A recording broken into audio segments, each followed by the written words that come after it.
everybody, and welcome to Electric City Sentai Denzicaster, your somewhat regularly scheduled vlog or vcast, or I don't know what the hell you call a video show anyway. We're on YouTube, and we are here to talk about the wonderful world of Tokusatsu.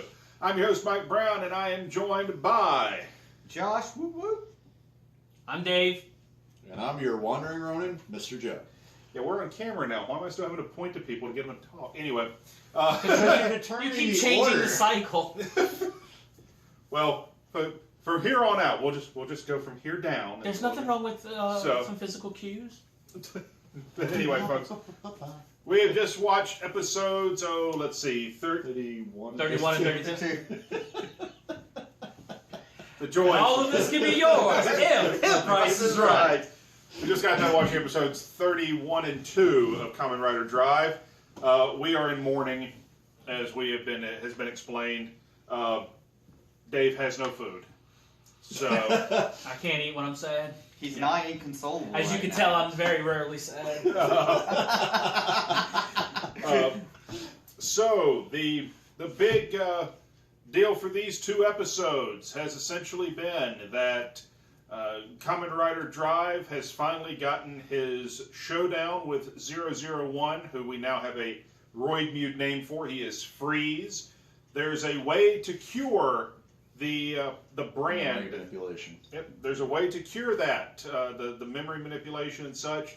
But now they have the cure, now they can fix people. But Kamen Rider Drive, Tamari Shinosuke is dead as we end episode 32. So spoilers, he dies. He appears to. Yeah, it's. I will get this out of the way now. That is a trope that has not been worthwhile since Forze.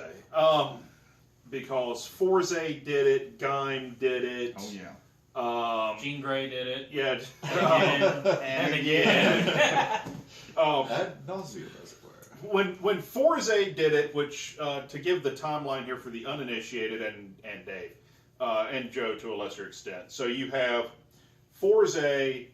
was it Forze, Wizard, Gaim, Drive? So Forze is 3 series entirely before this. Mm-hmm. In that show, they have a moment where the hero is dead. He flat dies. There's no ifs, ands, or buts. He's deader than a doornail. And it comes as a huge shock in the series because you're sitting there watching going, what? Because there's no ambiguity. This is not one of those comic book deaths where, you don't see the body, they didn't die. Oh, no, I mean, it is full screen. Yeah. So it's like, oh shit, he really is dead. And there's a lot of episodes left, so what do we do? And you get Backup writers! You get the heroic journey, the heroic moment to bring him back. So they collected all 7 Dragon Balls? Something like that. Okay. It's actually very similar. They collected the magical Hewlett-Packard print cartridges. cartridges. Oh boy. So, yeah, you never seen any of Forze, have you? No. That was what I was going to watch after Double. It's a really fun show. It's worth watching. I bet, but that's the like I said, Joe, description one of my personal favorites, Kamen Rider series. That's why it's up there for me to watch after Double. It's just made such progress on that, as we've seen through how many different podcasts were I said? Halfway through? You know who Koichi Sakamoto is? Yeah. He directed Forze. Oh. Mm-hmm. So the guy who was the mastermind Cox. for a lot of Power Rangers for about a decade plus, actually, almost 2 decades, this was the first Toei hero show that he ever did in Japan. Was as the full-on director was Forze, and then they gave him Kyryuger, and he wound up with a fetish for chicks twirling in skirts. Was what it was. Oh boy. But you have, it happened there, something very similar happens in Kamen Rider Gaim. So it's turning into a bit of a trope for the Kamen Rider shows. But we see them this time around just show you this is exactly how we've shown the connection to 001 to Freeze. Now we see, no, he can kill a rider. So we see that he killed a rider's dad, so... Yeah. Mm-hmm. And we start to see a bit of the plot. There are a few turnarounds in this show in quick succession. Our creepy-ass captain did a face turn like that. Yeah, a disturbingly quick face turn by the creepy ass. But he didn't lose all his creepiness. I was about to say, but he's still creepy. So it's. I don't know if I entirely, from just a writing standpoint, from a creation, and of course, we've said this on the show before, not since we've gone to video, but we never make the mistake of thinking that this is anything more or less than a 25-minute toy commercial. We are not the target audience for this show, but there's that part of me that sits there and goes, I don't know that I believe this as a face turn just that rapidly, because the justification that the captain gives is 001 has used the police, and I am a policeman, and so it's sort of the policeman's pride. There's one that he feeds the special department. I actually got more that, oh crap, the jig's up, I'm going to cover my ass now. Yeah, that's how I felt. Right. Collaborator mentality. Well, he's like, I've been... Back to the winning side. You betrayed me. It's actually Perfect playing timing. behind us right now there. Whereas Yours been dismissed. Yeah, I have no further use for you. So, or is it just a case of, it's okay for you to use everybody else, but not to use me? I think that's what it is. Because he thought he was different. Yeah. He thought he was important. And then of course, 001's like, nah, dog, that ain't you. You're a cog in the machine kind of thing. You're a useful tool, and now I don't need you, so go back in your box and leave me alone. Dance, puppet. What did we think of in this episode, sort of the idea of Shinosuke being special to the point that he can resist 001's manipulation?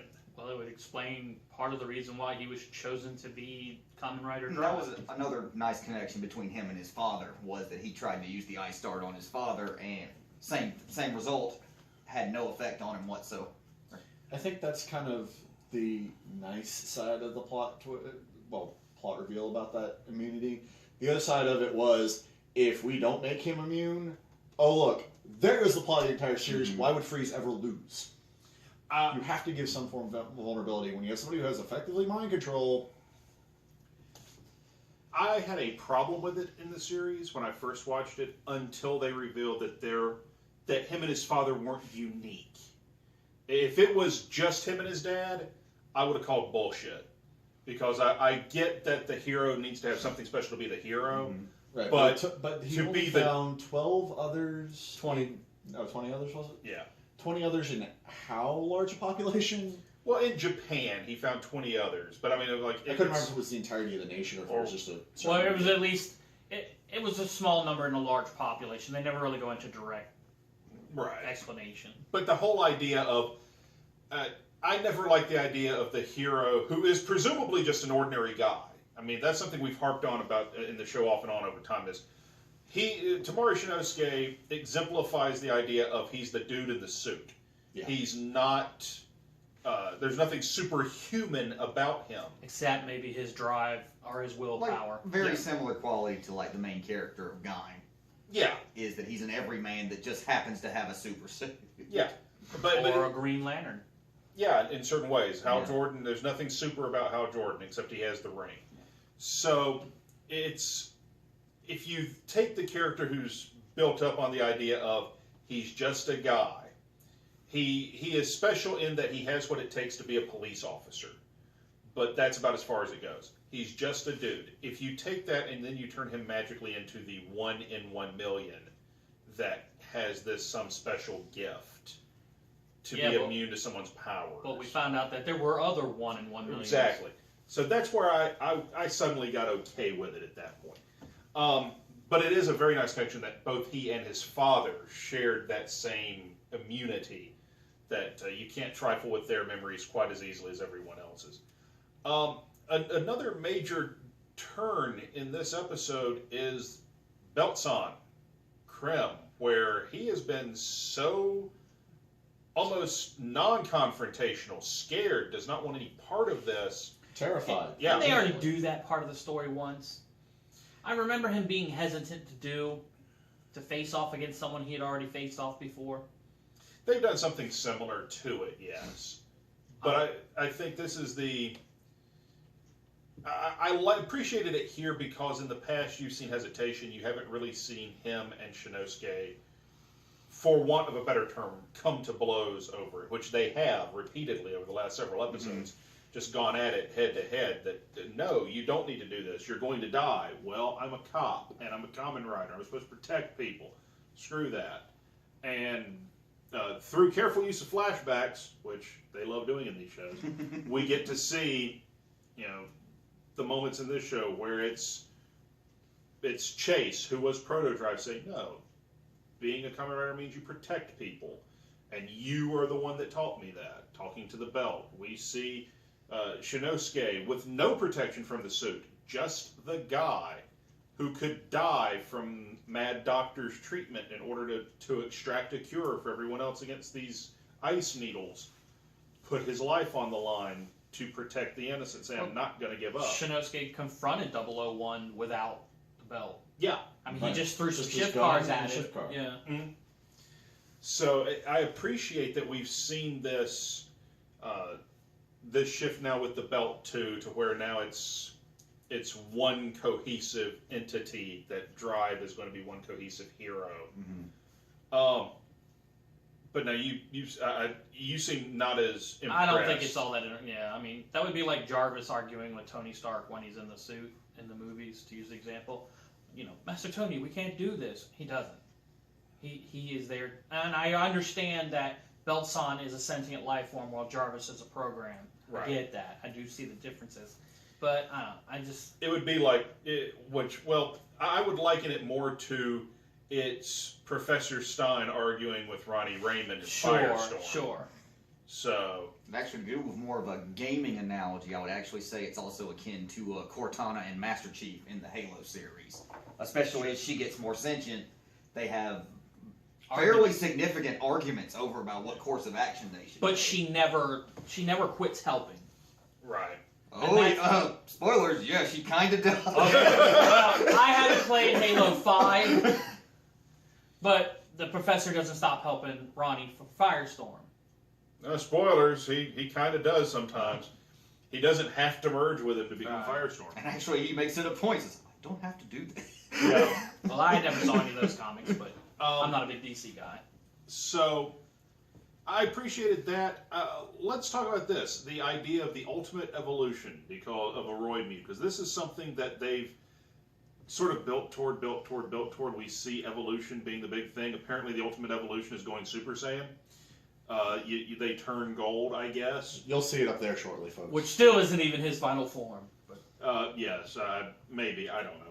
But the idea of every Roid Mute is tied to an emotion that they study. Yeah, which they have to experience the purest form of that emotion, the utmost form of it, in order to reach their ultimate evolution. I find it odd that they gave humiliation as one of the emotions to a bad guy, but I guess it makes sense. Partly more a culture thing, too. Sure, I'm sure it is. Well, I mean, what's the best bad guy in the world? The moment you beat him, he actually wins. Yeah. Of course, then I kind of makes sense where like Hart is fighting Chase, and he of course he's like, you will not be the one that lets me evolve, and I'm like, well, yeah, because Chase is like Mr. Freaking Joy over here. What? Well, it's not that. He gets the joy. Hart gets the joy from battle. Yeah, And it's Chase- experience the battle, but the remark on that count is Chase is not a good enough opponent, period. Only Drive is, apparently. Well, I think that might come from the point that Chase actually still considers Hart to be kind of a friend and doesn't want to hurt him. Possible. Yeah, I mean, I don't think he went really I showed mean, up he didn't to go fight. He It actually was go more, over. He this went is how this basically is saying going like, to look, we're friends. Can you tell me what's going on? I think it is very much a case of it's just with Hart, if it's not a strong enough opponent, it doesn't work. If there's not the very real possibility of him losing, and that possibility exists with Drive, we've seen it repeatedly. They've built the two of those characters up as the rivals with one another. So I mean, This Drive is- was willing to burn up with him yeah, in one of those fights. This is in part why I mentioned this off air, obviously, where 001 is being built up, but he's going to be here now, gone now, pretty fast. The way it's feeling is Hart because that buildup is still there. We actually had Hart on screen as hell because the whole explanation of what it took to achieve the ultimate evolution, what the ultimate evolution actually was, and was something for each Roid mutant independently, not the group of Roid mutants as a whole trying to get one of them into an ultimate evolution. 001 achieves that. 001 is setting himself to be offed rather quickly to show that writers can still achieve parity and beat these opponents. Hart hasn't gotten his yet. So you're saying It's a slow roll. Long term, Hart is still your main bad guy in terms of the bad guy with power, not the I'm the Machiavellian mustache twirler. I'm here for my 5 minutes of fame, and by episode 40, I'm going to be gone with that. So he is the vehicle by which we see a way to reach the ultimate evolution, and the vehicle by which we see there's a way to beat it. And also in the meta plot, the vehicle why there was the big gap from the Roid Mute side of the original incident to where we pick up at the start of the story in episode 1 with Shinosuke, where we finally see the Roid Mutes acting and no one believes the Special Cases Department. So I think that's just also that narrative plot element to explain that gap, because all the memories were erased, all the evidence kept getting erased. But nobody noticed the star scars behind everybody's ear that looks exactly alike. I mean, I know. You look too close, you see zippers. I get it, but Well, I mean, in part, that could have been a symptom of this potentially deadly virus that they went and... It could have been seen as a symptom of the heaviness, yeah. Yeah, or that. So, Or any number of things. It could just be that they blocked it out of people's memories. If you have the scar, why would we program you to look for it and know what it is? Although I do like that. It does give the fact that in this episode where they show that he's doing research on people trying to figure out why there's a potential immunity to this power. That does give a fairly legit excuse for why doesn't he show up before now? Why doesn't he act before now? Why doesn't he abuse mind control and make this a non-issue? And Yeah. hey, they already won. So I have to ask this question because it amuses me that as we go on and we see it more and more, Joe seems to be getting more and more disillusioned by the type formula suit. So I have to know, because you mentioned it, and then we basically started making very bad jokes. Yeah, because it was the timing of what just happened. Yeah, in the episode, Freeze beats basically spears Drive in his type formula form with cold energy, and so Joe starts asking what could possibly make what could make the formula suit better, and he's being serious. He's actually talking about the aesthetics of the suit, whereas Josh and I believe that it would be what was it, heated leather seats? Yeah, heated leather interior seats. Yes, and a better defroster apparently. But no, seriously, you're looking at this suit, and the more and more you look at it, because I also know you're an aspiring costumer and things like that, or at the very least How you build often do I costumes. build costumes? Well, you talk about it a lot. Yeah, I wound up in that. You talk that about it culture. more so than the rest of us. Yeah. Yes. Okay. It is I'm a the resident expert by willingness to do research. We'll put it that way. It is at the very least an interest. Okay. As far as the type formula suit goes, as it stands, I still love it. It's still awful. Oh, it's I just- terrible. The more I see it, the more I go, why didn't they do certain things? Like, for instance, the back wing really didn't need to be there on the back. It's already part of the helmet. Mm-hmm. You had that design aesthetic. Why did you need to add an extra wing? But the front nose cone, which I think is everyone else's biggest, immediate identified flaw of the type formula. I think his most immediate flaw is the inability to do this. Yeah, So- it's just part of the whole idea they had where you have the nose cone completely, chop it off, put it on there. the Done. armor goes forward to backwards on one axis when it should go up and down on a different axis. In part, yes. Oh, I'm okay with the backpack Actually, if you portion cut of off that, the but nose cone, to me it kind of reminds me of the Cyclone suit from Mospeada / Robotech The Next Generation. That very singular chest. that's suit. actually what I was Yeah. thinking about when I was finally getting the idea of what you could have done differently. Is you take the wings off the front of the nose cone, you actually have them on the sides, and you could use them as a weapon for, Formula 01? Sure. Yeah. That special attack, instead of having tires on the forearms, you could have had, backheld dagger style, Well, and get that reference. Mhm.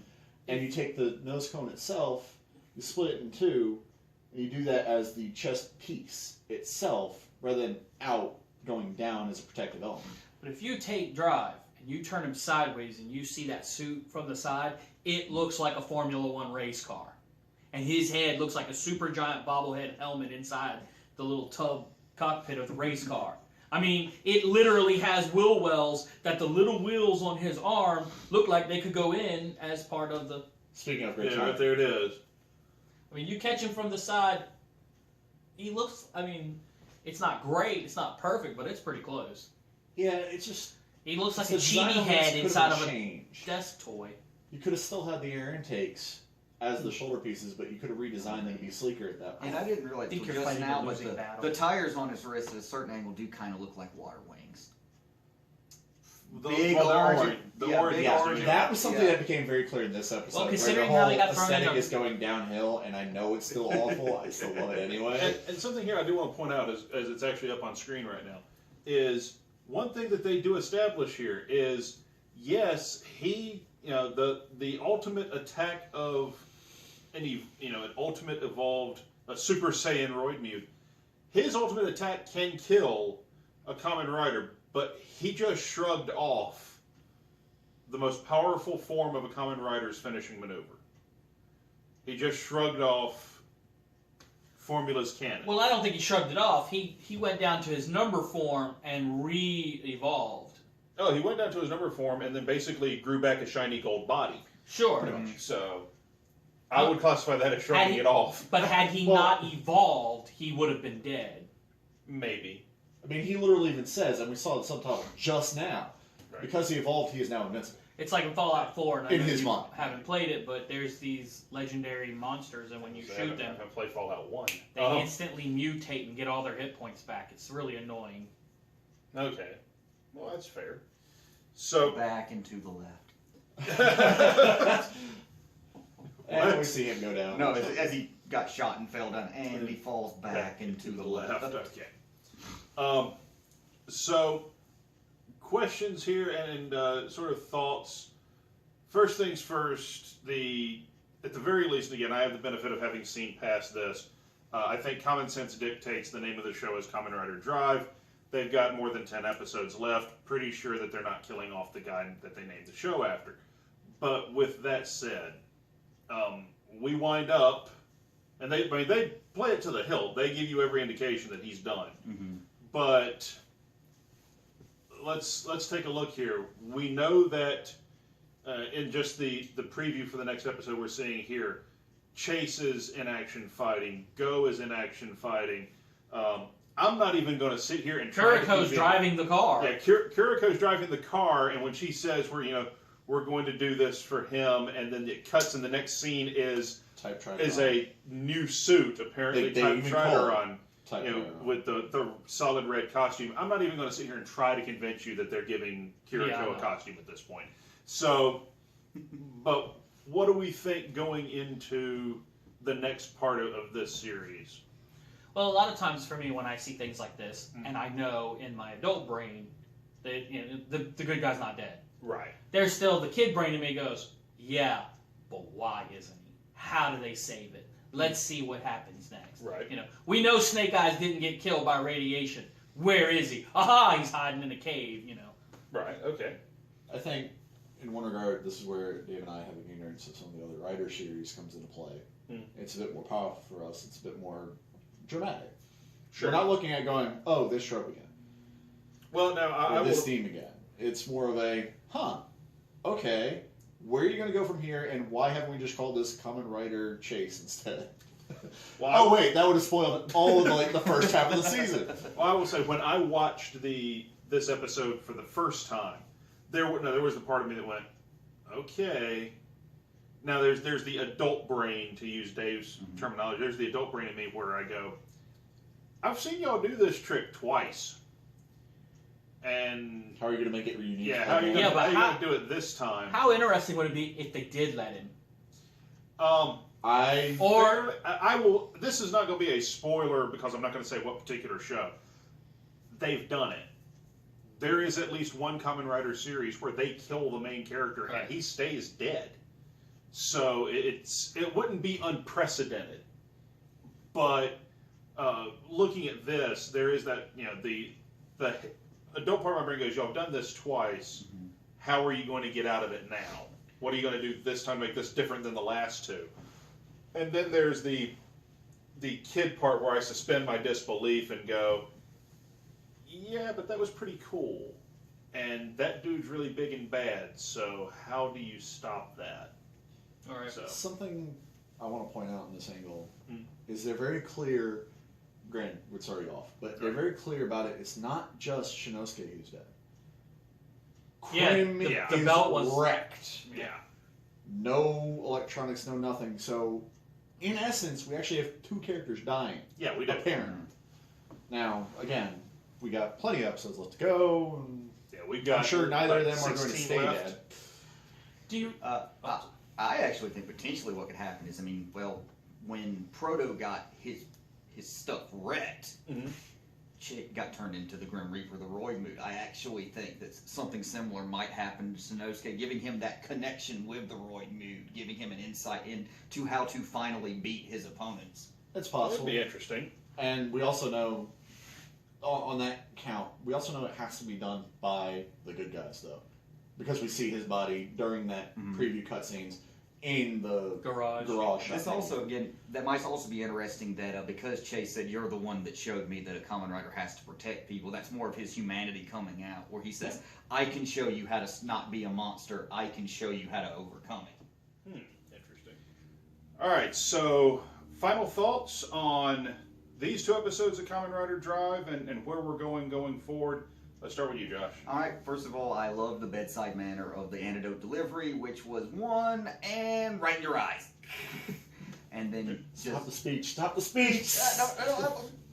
And how they kind of gave Den the Shinosuke's trick. Yeah, where you have Shinosuke, typically the flashback rotating shot where you see all the puzzle pieces falling into place for Shinosuke to Sherlock Holmes his way into something. And then in this, it was, here's every single way this Joker mispronounced the name of the bad guys through the entire series, and hey, he finally remembered.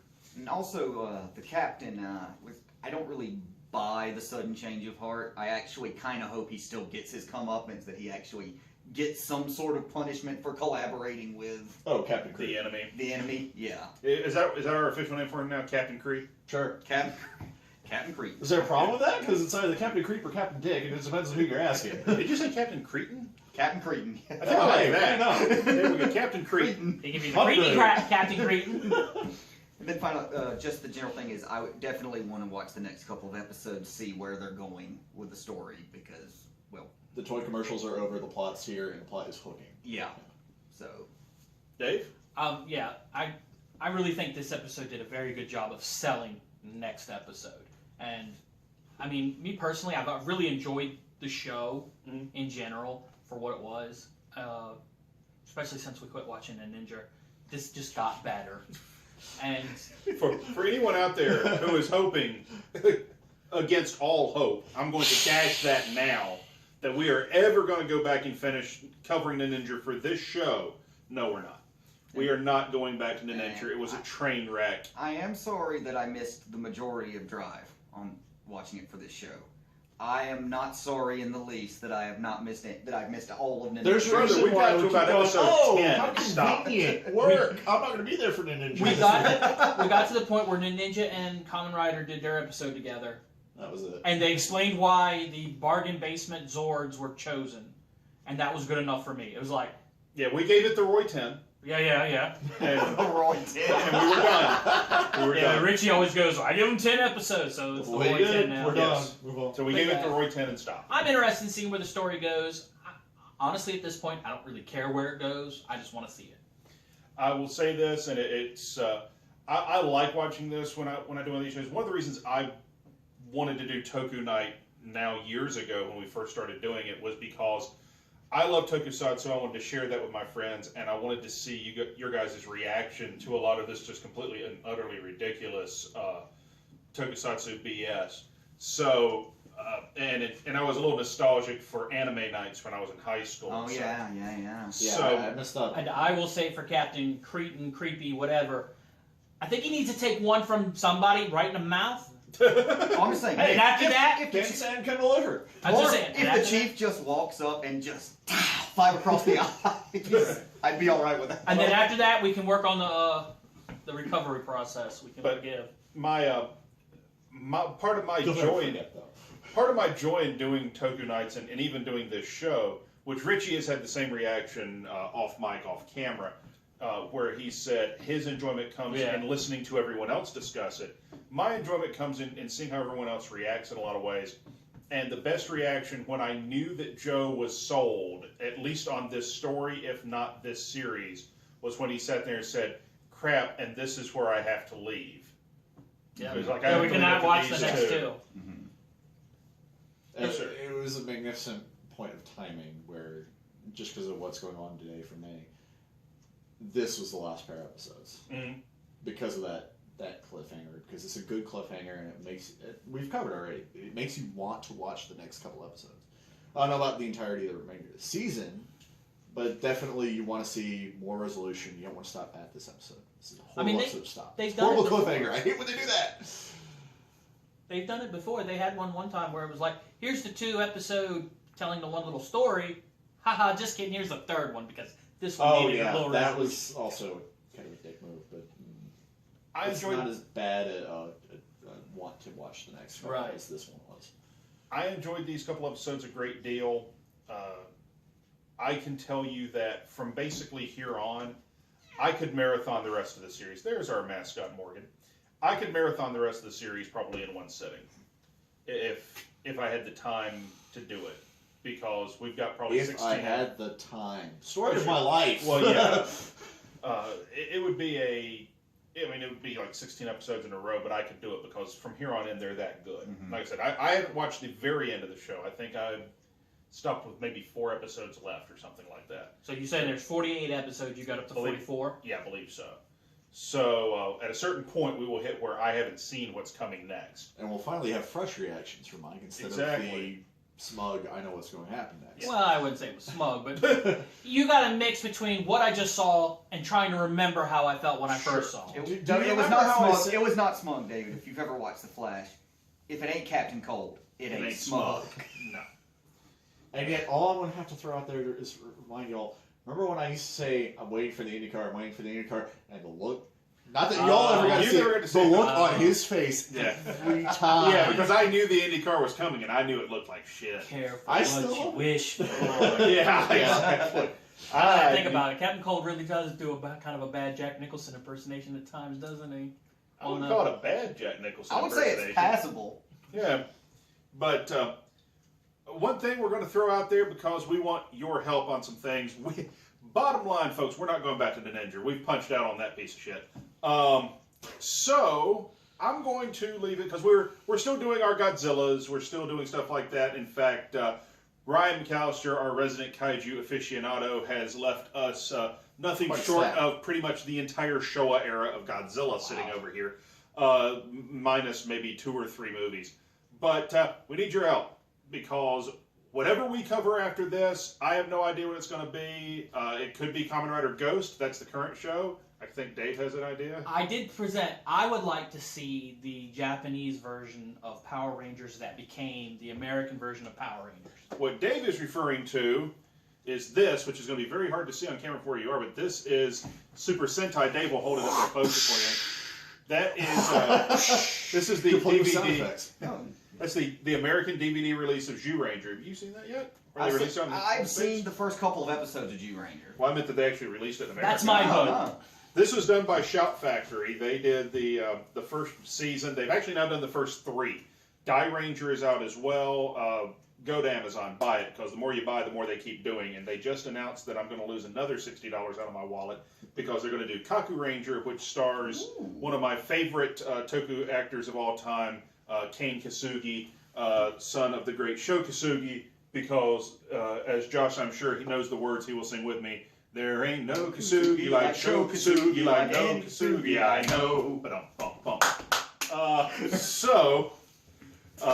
Let us know what we need to watch next, whether it's Zhu Ranger, Kaku Ranger, yes sir. Or don't be afraid to ask for Wow. Toku. Adjacent. This is not an L5. I know, I need the money, yo!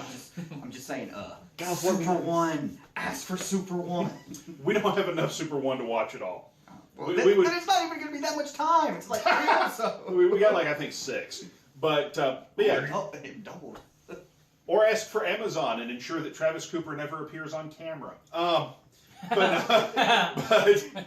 But no, seriously, folks, let us know what you want us to watch, whether it's Toku adjacent, which some of that stuff's going to start creeping in from time to time, things like the Marvel movies and probably the DC movies, things like that. And they'll just be breaks from the norm for us. Yeah. Just, hey, spice up. I like Ronin Warriors, as it was called in America. Oh, yes, Samurai Troopers. Yeah. We could do that. So lots of I different might happen to be possibilities. the resident expert for that one. Lots of possibilities, lots of things. I we don't can know, my watch. friend. I've been known to quake with fear from time to time. Super Wave Crusher! Well, that's if we do that, I will cede my seat as the host to one of these jokers because I got nothing. So, as I will go answer the door, someone's knocking. Until next time, I'm Mike. I'm Y'all close it Josh. out. That's Joe. And that's David. Somebody gonna tell him? Yeah, we'll see you guys next week. Join us